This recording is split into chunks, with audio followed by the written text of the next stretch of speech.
What should Christians think about things like cloning and stem cell research? We'll apply biblical truth to those topics today on Creation Magazine Live.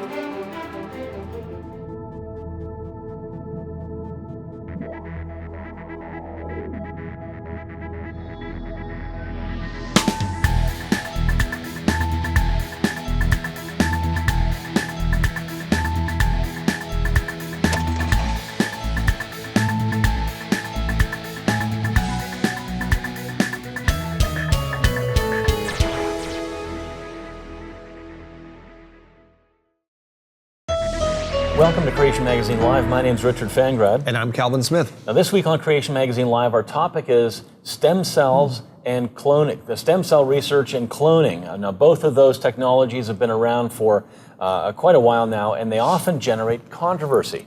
What is the biblical response that Christians should be taking regarding these kinds of things? Right, as a ministry that employs, as far as we know, the most PhD scientists of any Christian ministry globally, we often get asked science-related questions. And even though our main focus as a ministry is on the science associated with the Bible's creation account, Christians have asked us questions involving stem cells and cloning over the years. So today we'll explain what these things are and then see how to understand them from a biblical worldview. Right. Now let's start with cloning. Way back on July 5th, 1996, the first successful mammal clone was born. Dolly the sheep has been called the world's most famous sheep. A book about this, published a year later, had this to say about it. The lamb has always been a symbol of innocence. This changed abruptly in the spring of 1997.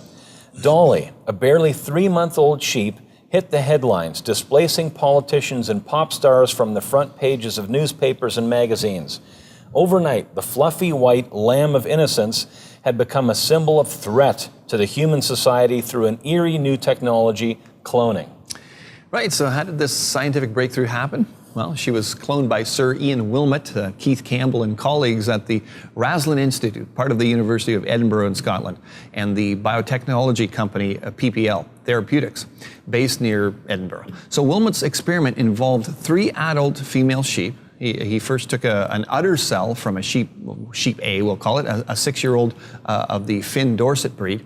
He then fused the genetic information in its nucleus with an egg cell from sheep B, from which the nucleus had been removed.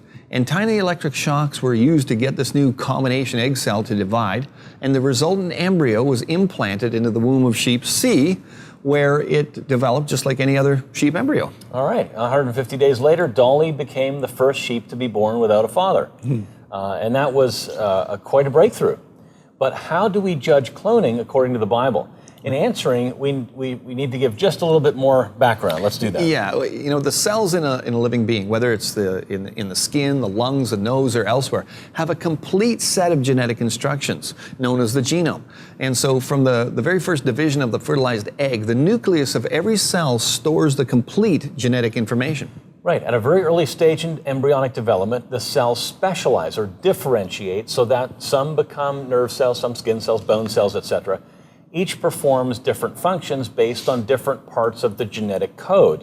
That part of the genome which is not needed for specialized function of a gland cell, for example, it isn't lost, but it's rather switched off or asleep, if you want to think of it that way. Right. So in 1996, Wilmot succeeded in awakening the hidden information of the nucleus of such a cell from its slumber, we should say. Dolly is a copy, it's a clone of the sheep whose udder cell was used. So a clone is an individual, plant, animal, or human being derived by asexual reproduction from another organism that has the identical genetic code. Right, but in spite of the fact that clones have the same genotype, they're never absolutely identical. The way an individual develops depends a lot on the surroundings. This is unlike science fiction stories where, for example, the bad guys make a clone from the DNA of an evil genius, and of course it turns out to be an evil genius. Yeah. Your DNA doesn't determine all of your actions. That's not how it works. It's good for movies, but we should keep in mind too that cloning that's not actually a human invention. Right. Right. You know, the creator himself planned this way of reproduction. For example, when we plant potato tubers of the previous year, the potatoes we later harvest are just as nutritious and tasty tasty, and this is because there's no new combination of hereditary information. The new potatoes weren't pollinated with the DNA of another. They are in fact clones of the previous year's plant. Right, yeah. Strawberries are also propagated from runners, which are actually clones of the parent plant, bearing fruit with the same color and taste. That's right. So we also see cloning in the animal kingdom. Aphids can reproduce both sexually and by cloning. In spring, the first aphid generation hatches out of the fertilized eggs, but later the aphid lays eggs that start to divide without being fertilized. So they're clones of the mother. Right. Many other animals reproduce by cloning, certain bees, ants, crustaceans, and lizards. And we'll talk about cloning people when we get back in just a minute. Many people think DNA is like a recipe or an ordered set of instructions. This is far too simplistic because genomes operate in multiple dimensions. The first dimension is the sequence of DNA letters. Unlike a book, these DNA letters can be read in different ways. For example, each part of a gene can be used in constructing multiple different proteins, a process controlled by other parts of the genome, the second dimension. Then we must consider the arrangement of the DNA in the nucleus, where genes are not randomly distributed, but clustered together according to the need. The third dimension. Even more impressively, the chromosomes in the nucleus vary in shape according to the cell's changing needs over time. The fourth dimension. How could genomes operating in multiple dimensions have evolved? A rare beneficial mutation that might enhance things in one dimension would likely cause problems at other levels. Genomes look more and more like the handiwork of a supremely intelligent programmer. To find out more from Creation Ministries International, visit our website, creation.com. If you just tuned in this week, we're talking about cloning and stem cells, right or wrong. We've given you some background information about cloning animals. Now, let's talk about cloning people. Okay, well, first off, human clones have always been here. Identical twins are real clones. The fertilized egg splits into two, and each of these two daughter cells develops separately. They are individual people with an absolutely identical set of genes. Right, but in spite of this, they are two different people. Yes. Each of them experiences the world in a unique way, and each is uniquely molded by his or her individual experiences and choices, and both have their own personality and their own soul. Right, so is humanity allowed to use the cloning technique? Humans are appointed rulers over the fish of the sea and over the birds of the heavens and over every living thing that moves on the earth, as it says in Genesis 1:28. So there's no reason why it shouldn't be used in plants and animals, especially where there is a benefit to mankind, such as less hunger or disease. Christ's example indicates that things like healing or binding wounds or peacemaking or feeding the hungry, for example, which oppose the effects of the cursed, are blessed. That's the way they're labeled. Now, when humans breed wheat that can be cultivated in cold areas or use artificial selection to get cows yielding more milk, we're also manipulating nature. But of course, few would or should oppose such intervention. It follows that God's instruction to humans to subdue the earth in Genesis 1:28, could also allow for cloning. Right. The worldwide fear of cloning derives from a kind of vague and confused anxiety about a technology that seems out of control.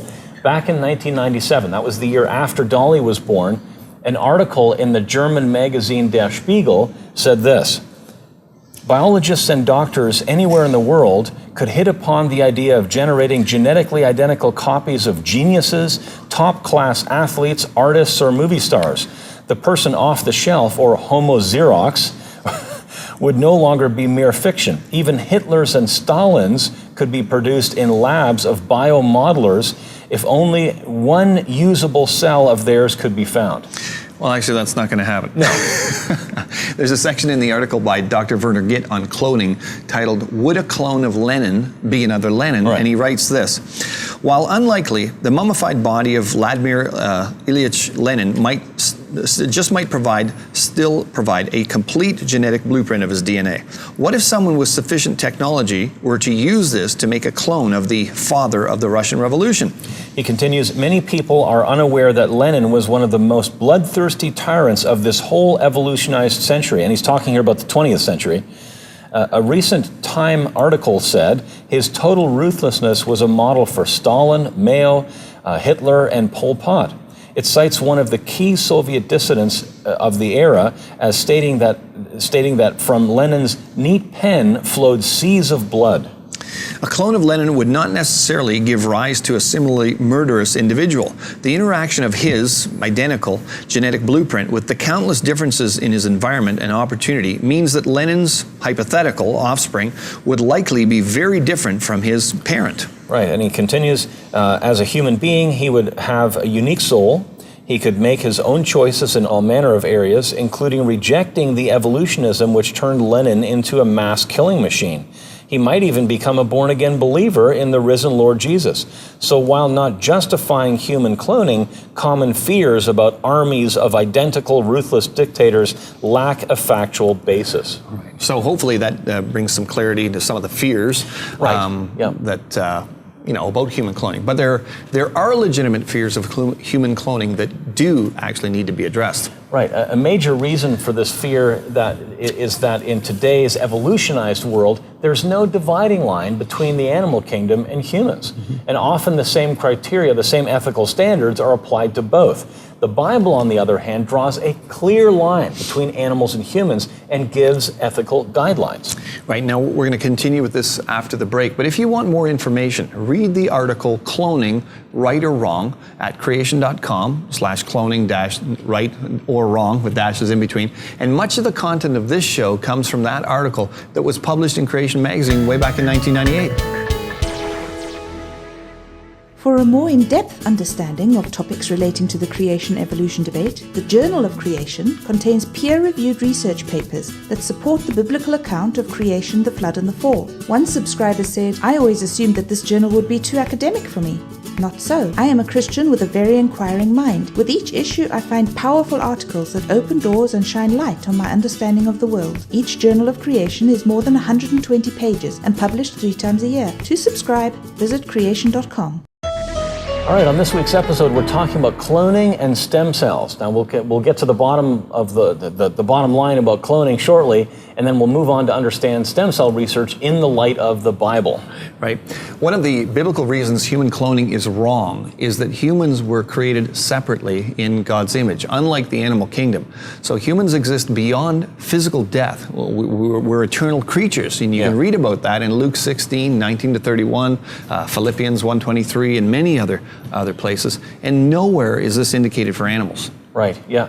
God allowed humans to kill animals in Genesis 9:2-3, but concerning other humans, God gave the commandment, "You shall not murder." That's in Exodus 20, where the 10 Commandments are given. Right. And also, God entrusted humans with dominion over the animal kingdom in Genesis 1:26, but humans were never told to have dominion over other humans, nor manipulate them as they, would be the case if you were to clone a human.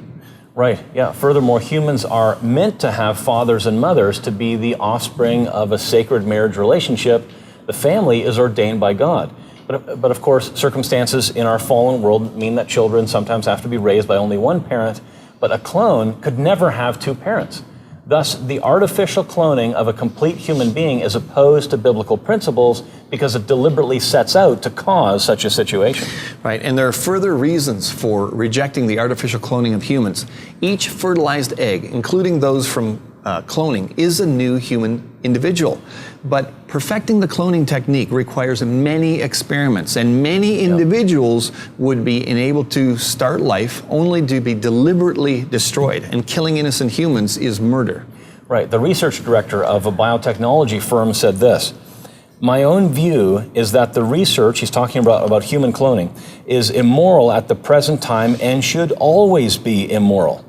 To make the technique more efficient would require a great deal of experimentation, and to get this more refined would be at the expense of having deformed babies, etc. To get it to a situation where you could clone humans efficiently would have such a history of misery associated with it." So, while it might be right under some circumstances to clone animals to benefit people, it's absolutely wrong to try to clone humans. Right. So let's move on to stem cells. What are stem cells? As an embryo grows, different cells in different places have to specialize, so only certain instructions are executed. The cells become differentiated, as we said before. Bone cells develop where bone is needed. Skin, nerve, muscle, brain cells, etc. develop where they are needed. All of the instructions on the DNA are there, but in the case of bone cells, for example, it has been turned off somehow, except for the instructions that say, make bone. Right. However, stem cells are undifferentiated to some degree, and because they're like embryonic cells in that many of their instructions haven't been turned off, so they have the potential to grow into many types of tissue. Right. Many researchers have high hopes that they could be used to regrow damaged tissue, for example. They hope that it could help things like Parkinson's disease, insulin-dependent or type 1 diabetes, heart disease, Alzheimer's disease, and to repair nerves damaged by spinal injuries, for example. Stem cells can be found in embryos and in adults, and to create an embryonic stem cell line, a human embryo must be killed and its stem cells removed. All existing stem cell lines have been created with leftover embryos from fertility treatments, and many people think that because they probably never would be implanted, that we might as well use them for stem cell research. Yeah. But like human cloning, it would involve the killing of little people. So embryonic stem cell experiments are clearly wrong. On the other hand, there have been huge successes recently that are the result of using adult stem cells. Well over 70 cures have resulted from adult stem cell technology, and the list continues to grow. Right. You can see a chart here listing various different categories and specific successes. Different types of cancer have been treated using adult stem cells, heart damage, the cornea of eyes have been regenerated, all kinds of autoimmune diseases and neural diseases and injuries have been treated, blood conditions, wounds like replacing jawbone and skull have resulted from adult stem cells. But embryonic stem cells have yet to produce a single effective cure for any disease. However, even if it did produce cures that have been promised from them, embryonic stem cell research would still be immoral, right, because it destroys human life. And we'll continue with more of that in just a minute. What do marine fossils on the top of Mount Everest tell us about the biblical flood? Well, we find fossils of marine creatures in limestone near the summit, which means that this area must have been under the sea in the past. Everyone agrees that the top of Everest was once under the sea. However, many people do not associate these rocks and fossils with Noah's flood because they think there is not enough water to cover the highest mountains. However, they are not considering how the flood changed the Earth's topography. The mountain ranges formed at the end of the flood. With vertical earth movements towards the end of the flood, the mountains rose and the water flowed off the continents into the newly formed ocean basins. Indeed, such mountains must have formed quickly and recently, otherwise they would have eroded as quickly as they formed. That's why we have marine fossils at the top of high mountains. To find out more from Creation Ministries International, visit our website, creation.com. So our subject this week is human cloning and stem cells. And like we just showed, it's amazing how many medical breakthroughs have been made with adult stem cells. This leads to the question, what's the advantage of using embryonic stem cells? Why not just keep using adult stem cells? Yeah, that's a good question. And that question is answered in the FAQ section of the USA's the website for the National Institute of Health. It says this: human embryonic stem cells are thought to have a much greater developmental potential than adult stem cells. This means that embryonic stem cells may be pluripotent, that is, able to give rise to cells found in all tissues of the embryo except for the germ cells, rather than being multipotent, restricted to specific subpopulations of cell types, as adult stem cells are thought to be. However, a newer type of reprogrammed adult cells called induced pluripotent stem cells has proven to be pluripotent. So it was thought that the embryonic cells might be better, but that's not actually the case. Right. Newer research suggests that adult stem cells can also be pluripotent. By the way, a multipotent stem cell means it can develop into different types of tissue, and pluripotent stem cells can develop into any body part, but not the whole organism. Right, yeah. Also, these induced pluripotent adult stem cells are cheaper than embryonic stem cells while remaining relatively easy to produce, rendering embryonic stem cells inefficient and more expensive comparatively. And you can get adult stem cells from all over the body. Yeah. Probably the best sort of source of stem cells is liposuction fat. Researchers have grown cartilage, muscle, and more fat cells from such stem cells, depending on the nutrients in which the cells were grown. Right. An abundant source of stem cells is the umbilical cord, which has already proven themselves in treating leukemia, stem cells from there. A more recent discovery was that stem cells from umbilical cord blood were injected into mice which had suffered strokes, and they affected a 50% recovery in brain tissues. Quite amazing. Professor Alan Mackay-Sim, awarded 2003 Queenslander of the Year for his promising research into adult stem cells from the nose, says, adult olfactory stem cells are readily obtained from the nose and relatively easy to grow and multiply in the lab. In a few weeks, we can make plenty of cells for transplantation. The article says these adult olfactory stem cells appear to have the same ability as embryonic stem cells in giving rise to many different cell types, but have the advantage that they can be obtained from all individuals, even older people who might be most in need to stem cell therapies. And continued, stem cells obtained from and transplanted into the same person would not be rejected by the immune system. Well, that's a huge advantage over plus, yeah. embryonic stem cells. If your own stem cells are used to regrow damaged tissue, there's no rejection issue. Yeah. In the case of an Israeli boy who was injected with embryonic stem cells by Russian doctors, that highlights the dangers of the treatment with embryonic stem cells. Embryonic stem cells are less stable. In the case of the Israeli boy, the injections caused tumors in his spine and his brain. Right, and you contrast that to the case of Claudio Castillo, a 30-year-old mother of two in Barcelona whose life was saved by new adult stem cell treatment. She was given a new windpipe made from her own stem cells, not embryonic ones. That's amazing. Yeah. Here's a picture showing 4 steps, just a neat little picture, 4 steps to regrowing a damaged cornea. The cornea is the clear lens at the front of your eye. So step 1 there in the picture says, you get stem cells from the good eye, you grow them on a contact lens for 10 days, then place the contact lens in the damaged eye for about 3 weeks, and step 4 says, you see it there, stem cells heal damage to the cornea and sight improves quickly. Sight quickly improves. Amazing. Isn't that amazing? There was an article in Medscape magazine from December 2014 titled Stem Cell Therapy May Someday Replace Corneal Transplants. Cool. And that's amazing. And it highlights the value of stem cell research. Geneticist David Prentice, who teaches life science at Indiana State University in Terre Haute, says, adult stem cell research has already shown itself to be extremely promising for treating numerous degenerative diseases, such as heart disease, stroke, Parkinson's, Alzheimer's, and diabetes. Adult stem cells have been shown in animal models to repair heart damage, provide therapeutic benefit for stroke, and reverse diabetes. And adult stem cells have already been used successfully in human patients to relieve lupus, multiple sclerosis, and arthritis, to name a few. That's amazing. Martin Grompe, professor of molecular medical genetics at Oregon Health Sciences University, reinforced this point when he was commenting on another study. He said, this would suggest that maybe you don't need any type of fetal stem cells at all, that our adult bodies continue to have stem cells that can do all this stuff. Right. Great. Now, there's a lot more details, many more amazing medical breakthroughs as a result of adult stem cells in a fairly long article at creation.com, Stem Cells and Genesis. And we'll be right back.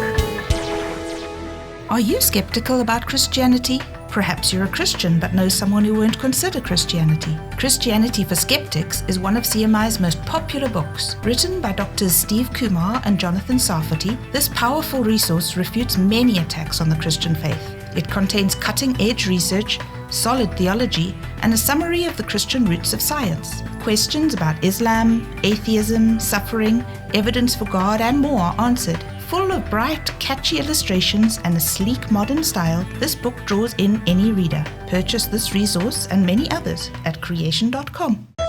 Okay, let's summarize the issues regarding stem cells. Now, let's start with the scientific issues. Okay, stem cells are those with the potential to form many different types of tissue. They're found not only in embryos, but in many types of non-embryonic and even adult tissues. Their potential for growing many types of tissue means that they show promise for treating many types of diseases and disabilities. The best treatments to date are from non-embryonic stem cells, and the best source so far is liposuction fat. There you go. Yeah, no lack of that. Conversely, embryonic cells have had no successes, and experiments have shown potential dangers including tissue rejection, which isn't an issue for adult stem cells that come from the patient. Yeah, bonus. And let's also summarize the ethical issues. Firstly, the Bible teaches that humanity starts at the beginning of creation, at the beginning of biological life. Since murder, intentional killing of human life is wrong, it follows that embryonic stem cell research, human cloning, and induced abortions are wrong because they all involve intentional killing of humans. Right. Genesis 2:7 does not support the view that the human embryo does not have a soul or humanity. Although it seems to be changing, the successes of adult stem cell treatment have largely been overlooked. Justifying the killing of embryos for medical or research benefits will help to dehumanize them in the eyes of the public, and it is, and perpetuate the idea that one class of humans is expendable. Right, so there we have it. We've covered a lot of ground in today's show on cloning and stem cells.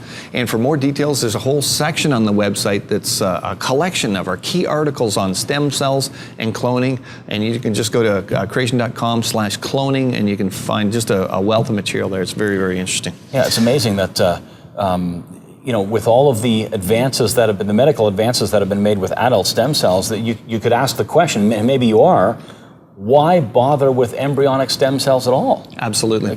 And, many times when you are having the discussion with people, you get this kind of, heart-wrenching tale of somebody that's, maybe has their spine broken and well, are you saying we were going to stop research to prevent this person from getting, and you pointed out, well, yeah, you've got to kill people in order to get these embryonic stem cells. So even though that's a heartbreaking condition, you're not going to kill one person to relieve somebody else. But then that's usually where they go.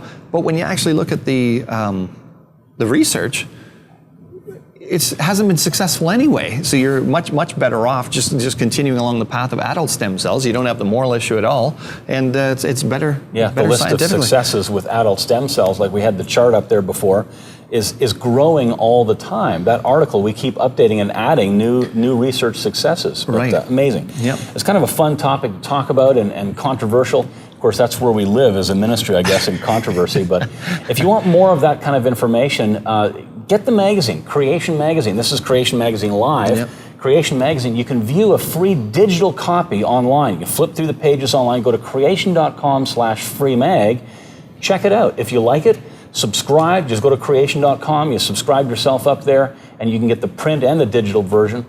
Next week on Creation Magazine Live, how can a good God allow evil in the world? That's a big question. We'll see you next week.